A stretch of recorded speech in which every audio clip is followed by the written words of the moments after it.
All right, everybody, we have a great episode today. We had a great interview. We got interviewed again, and but this one was a little bit more in detail. So I think you guys are gonna like it. So stick around for that. And South Africa is truly a vibe, and I truly believe that South Africans and African Americans are coming together to make a difference. So stick with this interview, and of course, share with everyone and subscribe. All right, everyone. This is Mark Blanton with the Real South Africa, and we're actually in the bush doing our thing, doing what we generally like to do, come out and enjoy ourselves. But I want to bring to you this video that's coming up next. We did a great interview with Dudu Msomi.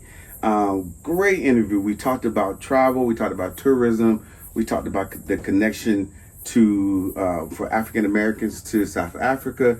And then one of the things we talked about was us, so you guys can get a better idea of who we are as well. So we're very happy that the interest was there, and we was very proud to be able to have that interview. One thing also too I want to bring to you is that we feel that the movement is happening, where, the the African American community is meeting up with the African community right here in South Africa. And we think it's pretty fitting, simply because this is the place where Mandela did all the good work he did to free his people. So let's just extend this out a little bit further. And so it's actually happening. So stay tuned, check out the video. And then, of course, at the end, we would love for you guys to like and subscribe. And then, of course, visit our website, therealsouthafrica.com.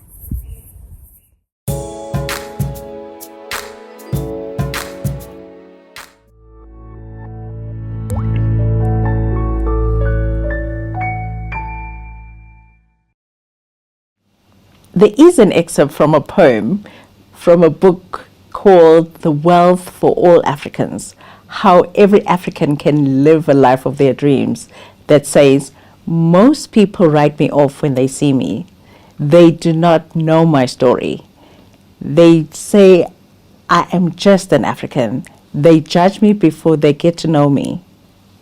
There is a generation of Africans and Africans from the diaspora who are changing the narrative of how they are seen, writing their own narrative. My guests on this episode of Wisdom Personified, Conversations with Dudu Msomi, are Mark and Dr. LaTasha Blanton.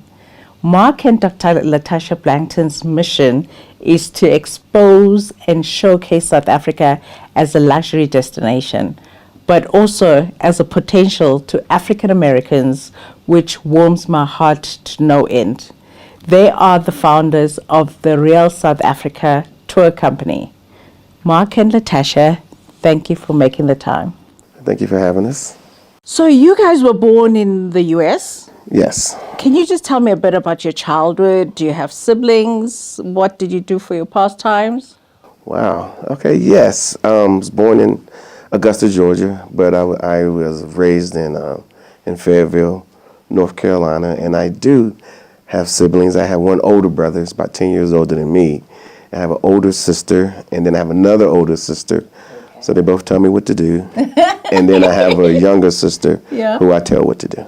I just don't have a younger sister. I'm the only one. Yeah. Okay. So I was born and raised in Virginia. Mm-hmm. The little town I grew up in is called Rustburg, Rustburg. And I do have siblings. I have an older sister, she's 10 years older, and a brother that's 4 years older, and that's just the three of us. Yeah. And for pastimes, I just played with my cousins outside, like from sun up to about sundown. Yeah. So definitely outside most of the day. Yeah, that life, hey, of playing outside. We got to watch cartoons on Saturdays. What did you do for your pastime? I did everything. We played a lot of sports, and we had a nice neighborhood that we lived in, so all the kids were roughly about the same age, and so we played a lot of sports, swam a lot, football, basketball. We didn't have video games back then, so that was pretty much it. We competed against each other, we raced, ran, just did things outside. Yeah. Creative time, because you created your own joy kind of thing. A lot of times we created our own games that didn't even exist. Yeah. That's where the entrepreneur started coming up. Well, we'll talk about that.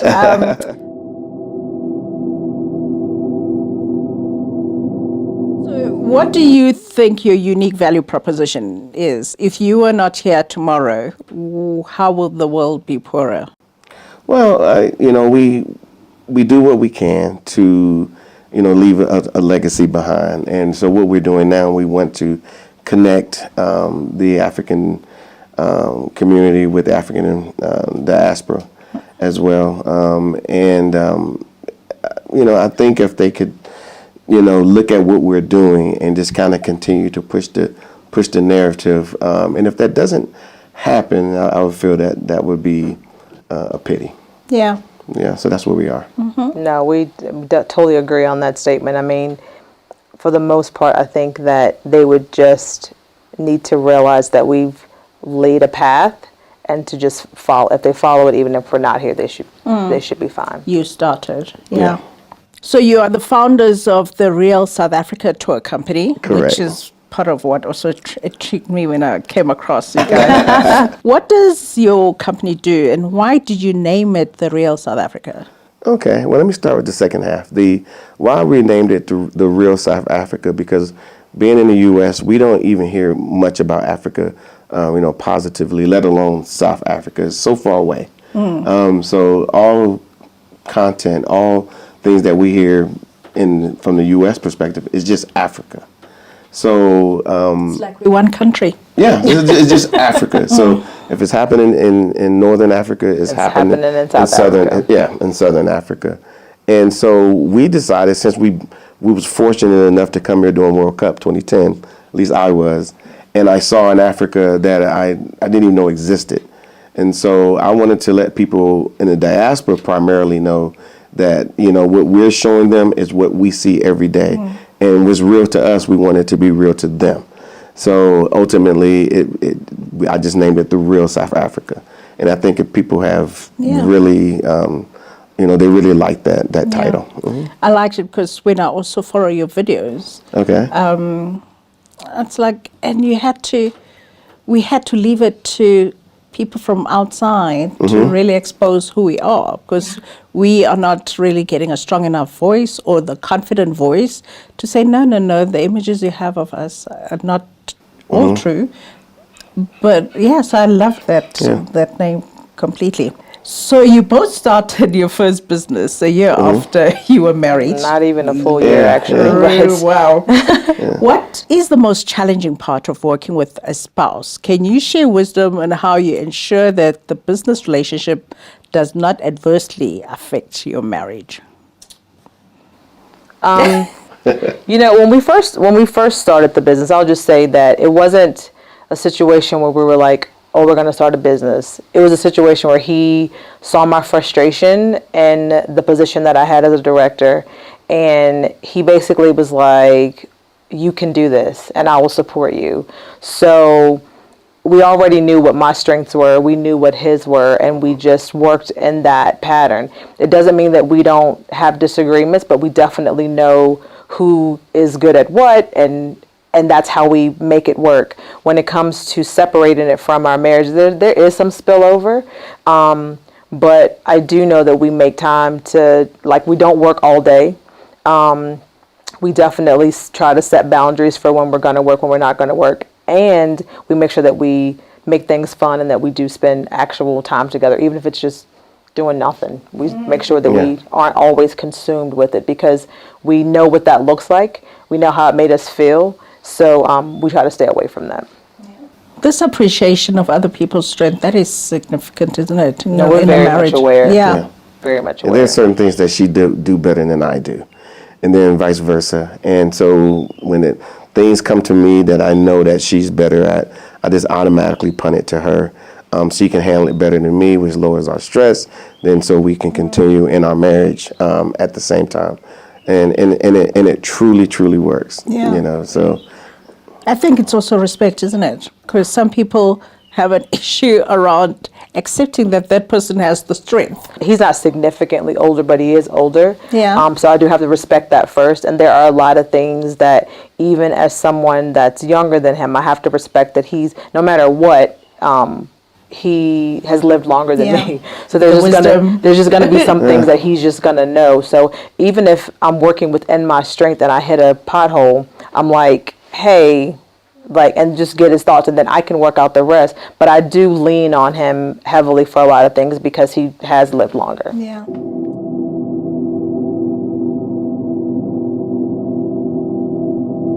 But and just to add to that, I'm sorry. Yeah. You know, like and even what we're doing now, you know, I had to set the parameters. You know, this is what we're doing. We want to bring what we see to the diaspora because we can honestly say we don't see it. We don't see it. We would never see it between getting past all the mainstream media and things that we read. So our main goal is to, you know, kind of change the narrative a little bit, but also be, you know, on the action front, being able to actually provide, you know, tourism to South Africa based off what we want to do. Yes. And which is a little different than the norm, but we do it. And so we got to balance that as well because there are some people that are calling, we're asking for one thing, and then they might be calling me asking for something else. And then we got to make a Together, determination, yeah. okay, what works, even if they think it's in their best interest. We're like, no, you probably need to do this. Yeah. And then they get here and they're like, oh, now I see what you're saying. Because you have a perspective now that's internal. Yeah. As I was saying earlier, part of why we're having this conversation is for myself. I've just never understood why our ties are not stronger. And so it was really a soul reaction when I saw you and your videos, because it's like when we all succeed, we all succeed. 100%. Literally. Yes. So, which is why growing up, we drew strength from the images of African Americans, even if they were limited, because we could see that being an African, you can. These are our people, and if they can do that, it means that even though I'm hearing that I can't do that, I know I can. Yeah. So for me, it's important for us on this continent to be a representation that African Americans in the diaspora can be proud of, so that they can own. Because I think sometimes you don't walk as tall because the images of the people you come from is one that you can't be proud of. So I feel it's my mission that I'm not just living for me, but for the people that I've never met who are on the other side. Because if they feel proud, they walk taller. But anyway, we digress. What is the best advice you have ever received whilst living in South Africa? What did it say? From whom? Okay. The easy answer is I've gotten a lot of good advice from a lot of people here in South Africa. You know, people that are older than me who've sat me down. I've sat at tables where there was a young person who's 14, 15 years old who are very passionate about their country and where it's going, and was telling me about the history, things I did not know, because they don't teach us Black history in America too much anyway, let alone African history, let alone South African history, for one. But one of the people that really inspired me was, here we are, it's our second time here in South Africa. We go to Cape Town, and we was like, we didn't even tell anyone. We just left. We went to Cape Town, and we rented a flat. Fortunately, it was in Clifton. Yeah. We didn't know Chose okay. Yeah. I didn't know. I didn't We had no afford. clue. It worked out for us because we owned our business there as well, and we happened to be going through the airport, and we ran into another African American. His name is Tim, and he says to me, "Hey, let's meet up when you get to Cape Town. I'm coming to Cape Town too." So we get to Cape Town, and he says, "So why are you here?" Because keep in mind, he's been here much longer than us. Why are you here? And I was like, well, we're just coming to see how this thing goes, and see if we might want to move here. Yeah. And he said, okay, Mark, well, you know, an African American with some means can do well here in South Africa. And I didn't know what that meant Yes.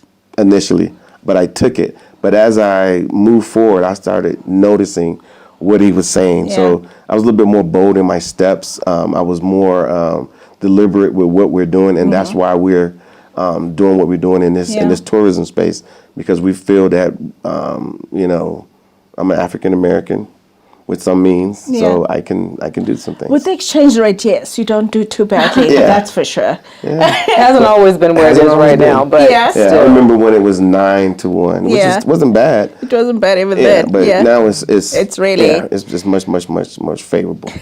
It is. It is. Yeah. Well, that was good advice. Thank you for being around.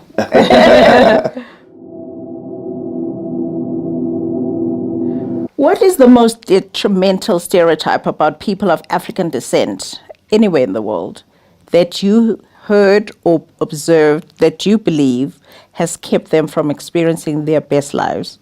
What wisdom can you share about how they can overcome the shackles of the stereotype?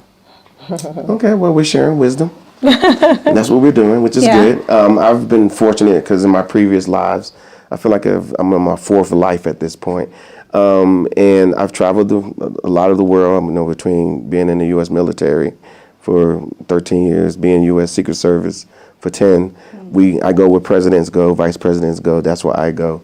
So I've been to a lot of countries. And I think the biggest stereotype that I've experienced and witnessed is that, that black people are lazy, which include Africans, African Americans, anybody of color that we're lazy. And I've found and I've heard it, but then at the same time I haven't experienced that in America for the most part, and I definitely haven't experienced it here. I see a lot of motivated South Africans that are getting it done, and actually it even inspires me to sometimes say, let me get up and let me do a little bit more to to engage in that struggle. Yeah. Agree? We definitely agree on that statement. I think that we are told, beyond the fact that black people are lazy, that we don't like each other, that we're not the same. Definitely keeping a little bit of tension so that if I see you, I'm going to automatically look down on you or expect you to look up to me, or for me to think I got to teach you things that when in fact, what I found here is that South Africans or Africans in general, to me, are extremely intelligent people. If you shut your mouth as the ugly, arrogant American, you actually will learn a lot. So that stereotype of believing that, Africans are beneath us or they don't like us has definitely kept a lot of people from coming. And on top of that, there's lots of reasons that keeps them from coming, because they're told a lot of the times that, racism is so bad here. And they're like, why would I want to go to Africa or South Africa if I'm just going to experience what I experience here at home? And a lot of them still believe that apartheid is so practiced. So having to overcome those things is what we try to do in our videos, and just kind of say, look, it's definitely a rainbow nation. It's literally a melting pot. There's so many cultures here. Just come get in where you fit in. Come listen. And then when they start to open their mind, I think that they will actually remove those shackles and be free to actually see the opportunity and the possibilities here in the country. Yeah. I remember I started my career in advertising, but in the late 90s, after our liberation, some African Americans did come through, especially with the consulting firms, and there was that arrogance. I believe it. So a number of them were kind of shocked that they were actually middle-class Africans, educated, we run businesses, even though we had apartheid, but we still had a whole class structure and educated people, even working class people. It doesn't mean just because you're working class, you're stupid.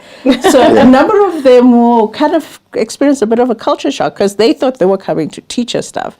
And the ones that came with that attitude really returned quickly and didn't enjoy their time here. But I think people who kind of understood, okay, these are human beings, whatever I've been told is not true, they kind of, enjoyed it. Because in any society, you'll find people that are clued up but not clued up, middle class, true.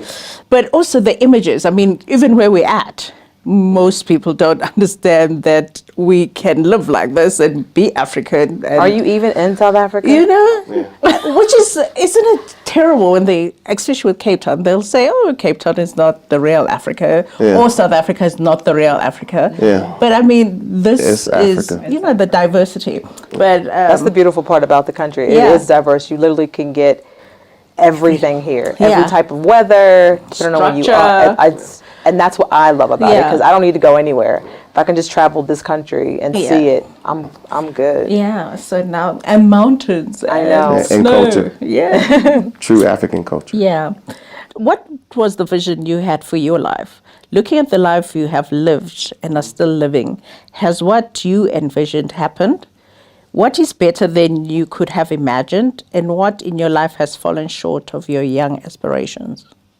My life has been pretty sorted overall. I've done so many things. It's not like I started doing one thing and then I'm at retirement age and I've just completed it and I had this one life. I think that we've done a lot. Like, for example, a lot of people didn't know back then, but in 2015, 2016, we came here multiple times, and Tasha, she's into the Barbie dolls, and in America it was a big thing. I mean, my older sisters who now approaching 60 played with Barbie dolls, and it gave them a very positive image, and they generally played with black Barbie dolls because Barbie had everything. There are black Barbie dolls Now. Yeah. Okay. And so one of the things we were able to do, we couldn't find them here in 2015. We couldn't find them. So I ended up approaching the toy companies here, the toy companies, to get everything,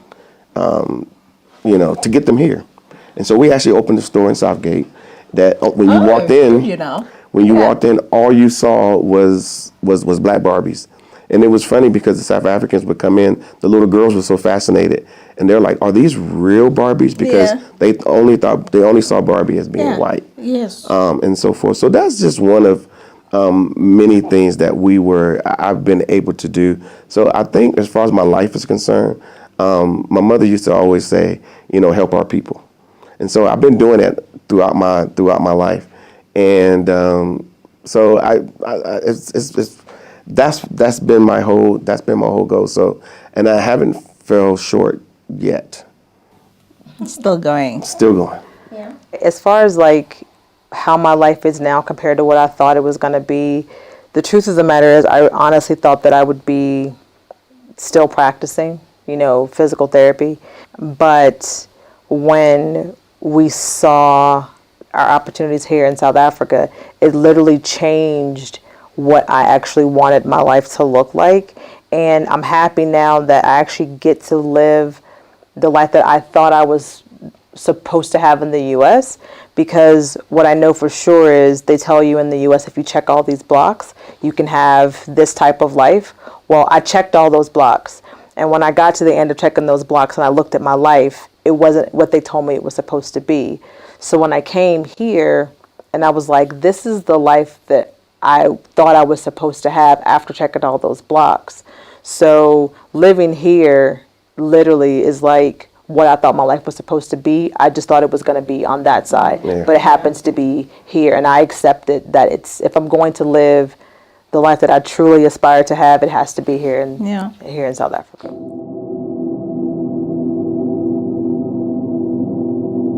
Interesting, because we all grew up on the American dream.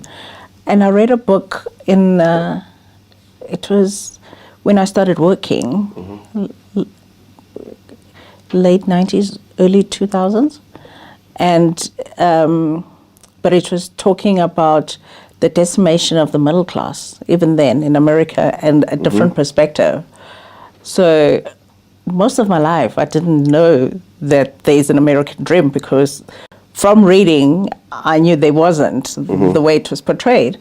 And I always find it so sad for people who get shattered by that, because I suppose it's also about what we're exposed to. And I used to say, we can do the same in South Africa. Get people to believe that it is possible. And that's what makes America great, because you can believe it's possible. True. And that's all you need to energize.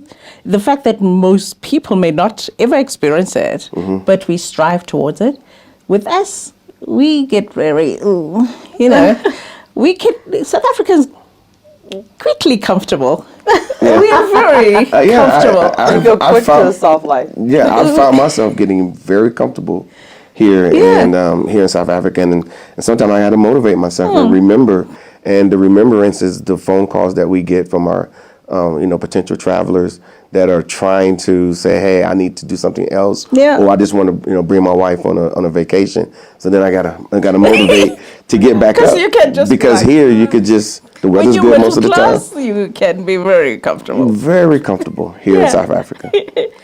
Can you explain the Karen phenomenon to those that don't know what it is? And have you experienced it in South Africa? And what was the context? I think the best way to explain the Karen phenomenon is that what we know for sure as Americans is that we Black people are the minority. And the one person that knows that they have power that they misuse is a white woman. So unfortunately, the Karen phenomenon is simply a Caucasian woman that just decides she wants to put her 2 cents into something that's really not her business, and then she escalates it to a level where she knows the police is going to come, and then at this point the police that are going to show up are going to be probably other Caucasian cops. So now, no matter what happens, she's going to be believed. And you can use that to literally torment other people simply because you can. Because all you have to do is just say, as a white woman, and you're immediately believed. And that's kind of where the Karen phenomenon comes from. You can just say, and they believe. Energy that has to drive somebody to want somebody to be in an unfortunate situation. They do it to children. They don't care if they're 7 or 77. They have that power, and it's misused. Yeah, and it's real. It's very real. It's extremely real. Yeah. Have you experienced it in South Africa? No, I haven't experienced it at all. It's actually been pretty comforting being here, because some of the we have people that come here as tourists, and they ultimately are still on guard. And then they get here and they're like, I don't have to be on guard anymore. They realize it themselves. We tell them, and then we're not on guard at all. I'm literally not on guard because I don't expect it. I don't see it. I don't have it. I don't really hear it too much in conversations. However, I do remember those conversations when we were in the U.S.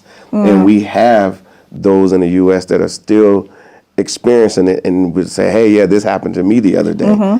And it's very interesting, but nonetheless, I haven't experienced it here. No, Thank definitely goodness. not here. Thank goodness. Everybody here is accepting, which I can appreciate. Yes. What is the one decision you wish you had never made in life, and why? I'm happy with all my decisions. Because I see the good in all of the decisions that I've made, whether it be one that came at an unfortunate expense. I just learned from those things, so I don't really have a decision that I wish I had not made. Yeah. Everything is a learning process. But I had to learn that as a young person. So you don't have time to have a pity party. Yeah. Like, what's the solution? And you keep it moving. So yeah. I think all those things. It's a great question. I really like it because I think about. Okay, here I am. I'm joining the U.S. Army, and then a year and a half later, I'm in a combat zone. Nobody would choose that, and so it was a choice that I made. And then, but as the years went on, I've learned a lot from that time. I still reference the things that happened there, and it's probably helping me be here. So I've probably at a time I probably regretted some decisions, but as time went on, I'm looking how it all bared out. Yes. As my dad used to say, the pendulum swings the other way, and things I draw from that, and it works. So I don't really fully regret some things. Some things I wish didn't happen. Like going to that desert and doing what I had to do. But at the end of the day, it's formed who I am today, and that's why I can do what I do. I don't know if I should ask this question. Why? But as an African American, to join the army, how does that make you feel? Because I always watch that and I think a place that does not seem to embrace you wholeheartedly and you go out and you fight for them, how does it make you feel? Well, it's funny. That's a multi-pronged question. There was a time joining the military was a proud thing that you do to say, our early forefathers were like, okay, I'm a full-fledged American if I go to join the military and possibly go to war. So when you come back, you're like, okay, I can stand right along with everyone else. Well, that never happened. And then as time went on, it turned into my granddad was in the military. So it turns into a proud thing. So yes, you do, have your priorities. It could be I'm fighting for America, or it could be, hey, this is a family tradition, and they compete with each other. For me, it was a family tradition. That's kind of what we did, and we all are proud of the fact that we actually served, and we can look at each other. Like, for example, my father served in Vietnam, and he used to tell me all these stories, and I really couldn't connect with them. And then when I went to what we call Desert Storm, when I came back home, I literally looked at him, and I looked at him completely different. And we can share our stories, and now I understood his stories. So it was another way for us to bond as well. Okay, so you find your own way of connecting Correct. with it. Okay. I've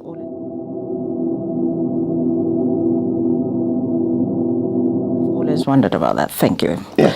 I can sleep better now. What have you observed about the entrepreneurial spirit in South Africa? What wisdom can you share about how the unemployment rate can be reduced through entrepreneurship? It's funny you say that. I believe for us, I hear South Africans saying they're looking for a job. Yeah. And I hear that in America, but we stay on the job front. We're constantly looking for jobs. Not saying that we don't find them, because we do. The entrepreneurial ladder is a hard rung to get to. In the U.S., we were able to achieve it, and it was hard to maintain those whole 10 years that we did that there. In South Africa, I see most people are entrepreneurial. Like most people that we talk to, even if it's a small business, they are, or even if they work for, as y'all say, corporate, they're looking to start their own stuff. So I find that most South Africans and Africans in general are more entrepreneurial than we will ever be. And I don't know it's because of access, because in the U.S. it's very difficult to get access. Here, I don't really know, but I will say that I think that South Africans are more entrepreneurial. And as far as the unemployment rate, I mean, I think it's a global issue with Black people in general, regardless of where you find them. So the quicker and the sooner that we start working together, we're going to be able to solve these issues. Yeah. But locally, I would say entrepreneurship is one of many tools that people can take advantage of, and so forth. But again, this is a young democracy. It's going to take a little bit, probably more time than what we need. But ultimately, I think it will be solved. Yeah. You almost like, in my mind, I foresee a world where the Africans and the diaspora deliberately look at the money circulating amongst themselves first before we take it to other groups, because it hasn't benefited us. Correct. So with technology now, thank goodness now that we're embracing even online stuff. Yes. Before COVID, we were not. That there is actually no reason why, when you're looking, especially in the knowledge industry, when you're looking for skills or services, why we're not looking at each other's markets. I've never understood that, but this is why I'm excited about chatting to you guys, Yes. because these are thoughts I've always had of why we're not trading with each other, why we're not risking on each other. So I hope we start a movement of doing that. Yeah, I think the movement is happening from what we see. Yeah. Because we do, like I said, we do our videos, and even if we're not talking about business in particular or trading or anything, like, getting into the weeds of it, people are asking us those questions, like, can I do that over here in Africa, in South Africa? Because they know that for the most part, as I used to say, then on that side in the U.S., they're not going to finance their demise. So as long as they can keep you in the working class, Yeah. it really helps the economy. Yes. When you come out the working class, maybe you're trading with Africa, you kind of are going against the grain, which is that's what we need to do. So people Yeah. are highly interested. Yeah. Yeah. We just need to, and to be honest with you, from my perspective, and I say that from my perspective, I think Africa needs to be more receptive to those people who are looking to come here and invest, buy homes, come here as tourists, spend money, those types of things. They need to open it up like all the way, Yeah. and people will come. Yeah. Instead of seeing it as competition. 100%. Yeah, Yeah. we're not competition. I will also say, I like what Ghana did. I think if South Africa did something very similar, just say, hey, because I watched the State of the Nations address, and that was one of the motivations for us to ramp up our tourism, because he would talk about one thing, probably the second or third item was tourism, and I'm like, I could do that. Yes. I can because we're pretty significant on our side. I can bring more people, and I understand from talking to SA Tourism that for every person that comes, that's creating a job. It does. Yeah, and for every time a person gets off that plane, and that's why TBCSA and all those agencies track those things. Yes. So they can see, how much money they Because can we spend. have a huge target, 21 million visitors that we need to get in by 2030? So we have a lot of work to do. Yeah. We're going to do our part. Yeah, Don't you worry about it. we're gonna do what we Thank can. goodness.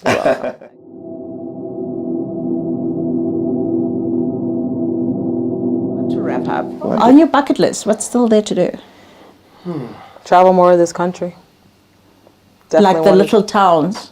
Do you go to the I little just, towns? well, what I really want to do is just do what we did before, but I want to go further. Just get in the car and just be gone for like 2 weeks and just Yeah. want to do that. I'm supposed to do that in September, but I only now have 2 weeks instead of the month that I Oh, wanted. okay. So I'm going to fly into Cape Town and then drive up the coast. There you go. Towards George Yeah, I and love all that. it. And yeah, so I love the little towns. I usually plan my trips so that every 2.5 hours I stop. Yeah. And No so stress. No stress. those are little towns most of us just pass. So I love stopping like that. wanna walk And what wisdom would you like to leave us with as we wrap up? What is the one thing you would like to share with our audience? I would say to South Africans, you are smart, you're worthy, you have all the tools you need. Just be patient with yourself, be patient with your new democracy. Understand that, we're not your litmus test for what success looks like, that we're not your competition either, and that if you can see value in how hard we had to fight to get to where you got in 25 years, understand that we're still on the same path and we can walk it together. That would be what I would say. I would say that it would be incredible, and I'm smiling. It'd be incredible to see a literal ant trail of all those in the diaspora collaborating, doing things. I mean, like we see it in music. We definitely see it in film. I think sometimes people don't even realize, especially in the U.S., that those actors and actresses that are on that screen are South African or African from some other country. They don't even realize it because they just don't realize it. They assimilate well. Yeah, very well. And I'm like, but these are the same people that you are looking at over here and say, well, I don't want to mess with those people. That needs to disappear immediately, and then we start working together because when Black people are elevated in the world eyes, then it makes it better for everyone. Yeah. If I travel as a Black person to South America, and they know that Black people are on a pedestal, that makes it better for me, and that's directly and indirectly to people who I don't know. Yeah. So that's what that would be like the best. Yes, that is my mission as well. There's a talk I had to give. The headquarters are in California, and without the Zoom world, that opportunity would not have happened. So to have an African female give advice about whatever, and I was like, this is what my mother could not dream about. This generation is starting. It can only get better for the next generation. Where if you're looking for strategic help, if you're looking for leadership advice, you speak to an African female. Yes. That it's not always white males. You know, that is my dream, because I think we are amazing, and the wisdom that we have to share. Not that African American men are not at our level as African American females and African females. No, women are going to lead the But world. anyway, That's what I believe anyway. yeah. But it really, and it's going to be good for all of us. As Madiba used to say, when you free the black race, you free the white race as well, because then racism gets us all in a bondage. Yeah. And if we can understand that, the energy we take to hate each other and to keep each other down, you can use that energy to make this world so much better. But hey, do you understand why we're having this conversation? I hope you are feeling inspired. You may not always understand the nuances of these conversations and the emotional value they are for the people in this particular episode, Africans and of people from African descent. But just be patient with us. Go on the journey. The future for Africans and African Americans from the diaspora is what they make it. We are definitely rewriting history for the pride and benefit for the generations to come. I hope you have found our conversation reflective. Thank you so much for spending time with us today. If you like what you saw, please subscribe and don't forget to hit the notifications button so you don't miss out on all things The Real South Africa. Thanks again.